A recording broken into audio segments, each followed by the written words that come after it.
Hi, everybody. Hi, welcome, friends of the planet. We are so excited to give you a bonus interview this week because we want you to be inspired about the election. And so we are very glad to have with us today Pita Juarez, who is the Communications Director at Chispa, an organization that's helping to organize Latinx communities and voters. And we are just thrilled to have her here. She's got a special film to tell us about, and we are really excited to have everybody see it because I think it'll really put voting in perspective. So, Pita, welcome. Hi, thank you so much for having me. So, tell us about Chispa. Tell us what your mission is and how you're going about achieving it. So, Chispa was created in 2014. We are the Latinx organizing arm of the League of Conservation Voters, which we all know. And we are in 5 states right now, and hopefully soon in Texas. We're in Arizona, Nevada, Colorado, Florida. And I mean, Latinos are everywhere, but predominantly where we know that there's big pockets where we're able to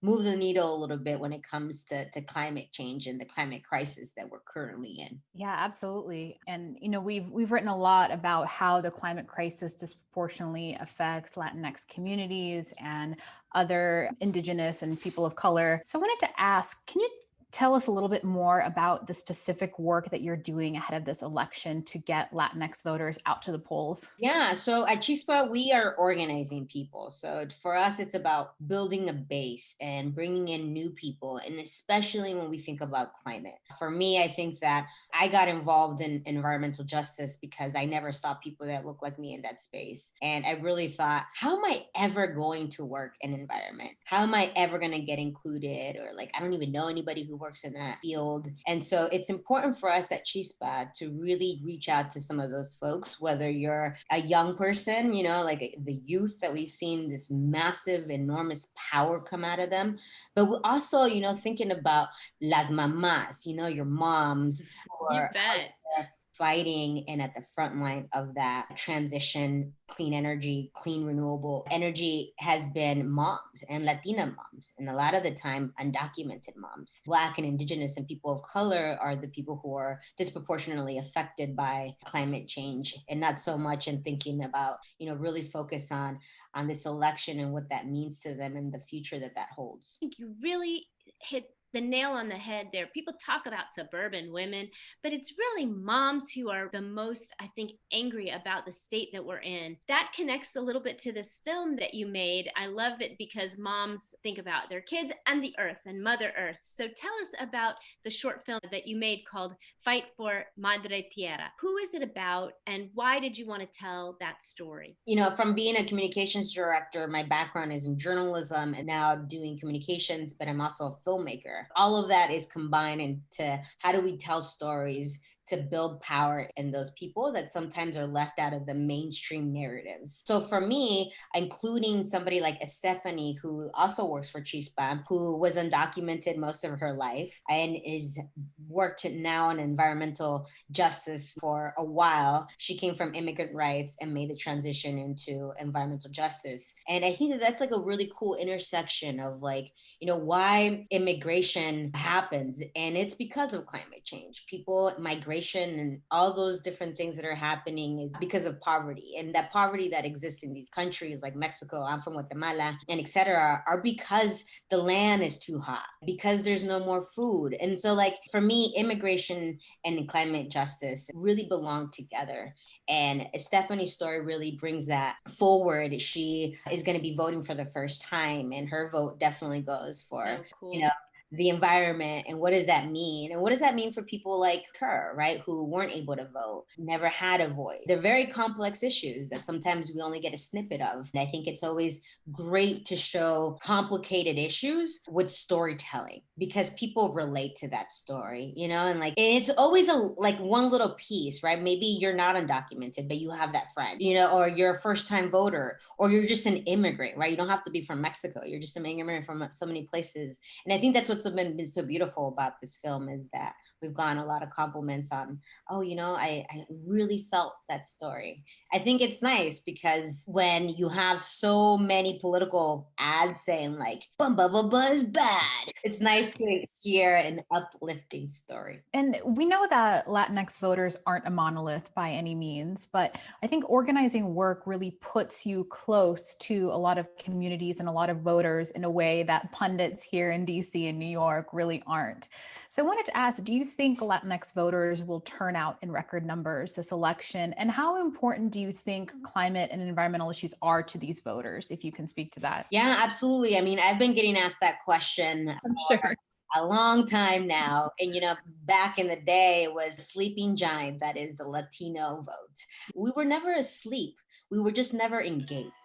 And so I feel that now we are committed to reaching out to that Latino voter because we know that they can. But how are we reaching out to those people? Are we creating materials that are in their language? Second, are we going and we are explaining what the process is? I've been working in voting and civic engagement now for a couple of years, and that process is still complicated, right? I don't think it was meant to be easy, but we can certainly make that process easier and more understandable for that Latino voter, thinking about my mom or my tia or whoever, right? Like it's just overwhelming. So I think that the Latino voter has come a long way to think about, what you said, this monolith voter, to like thinking about, okay, so what are the things that really truly affect me? Is it the education of my children, right?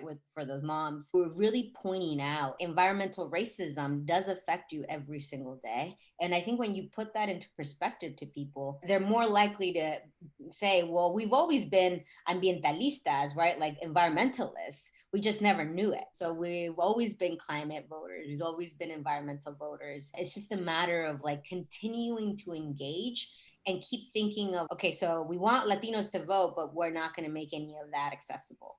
So I think that now groups are realizing that. Totally.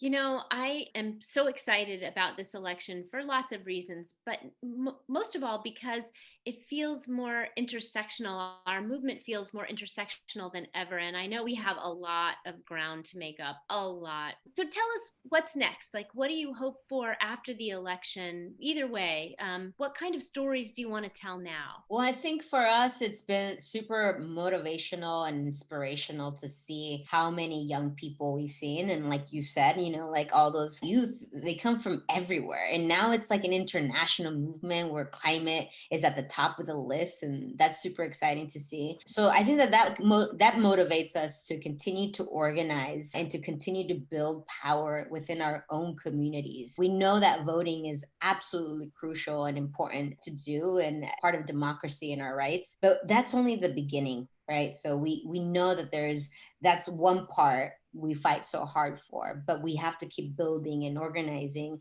And a lot of that is just, to really hold people accountable, right? Corporate polluters, even candidates that we're thinking about, to do the right thing and think about climate as the top of the list. And I think of climate not as like a climate change, but I really think about it as environmental racism and what is happening to.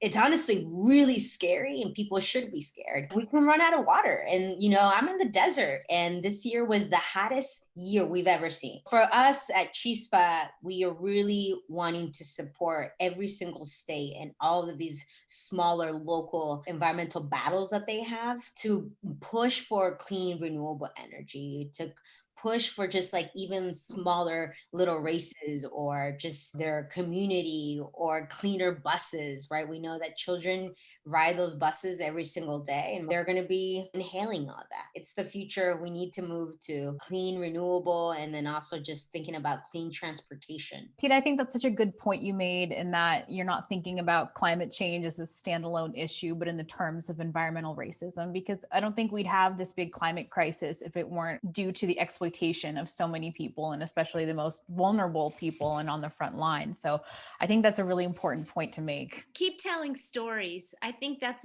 a great way to make it. Thank you. I think that that's definitely a big part of Chispa, is to tell all these stories, and storytelling is such a powerful tool. And so I'm glad that you guys are definitely, doing that as well. And, we think that people hear something and then they feel a connection to it. And then that's like a big part and a big 101 in organizing, right? Tell your stories and then somebody can come in organically and want to be a part of your movement. And Pita, how can our readers and viewers watching this interview today learn more about Chispa and get to know some of these stories? We are on a small little platform called Instagram. Chispa LCB, and then also and at Twitter at Chispa LCB. We're currently working on our website, but we are continuously putting out amazing content on both on our Instagram and on our Twitter. So when that website is ready, you'll definitely see it on both of our platforms. Great. We'll be sure to tweet it out as well, and we'll put the links down in the bio for where you can find more about Chispa. So thank you so much, Pita, for joining us. This was really wonderful, and thank you for all your work, for organizing. We are going to follow along with your journey, and we hope to talk to you again sometime soon. Wonderful. Thank you all for having me, and I look to continue to do more of these stories. Awesome. Thank you, Pita.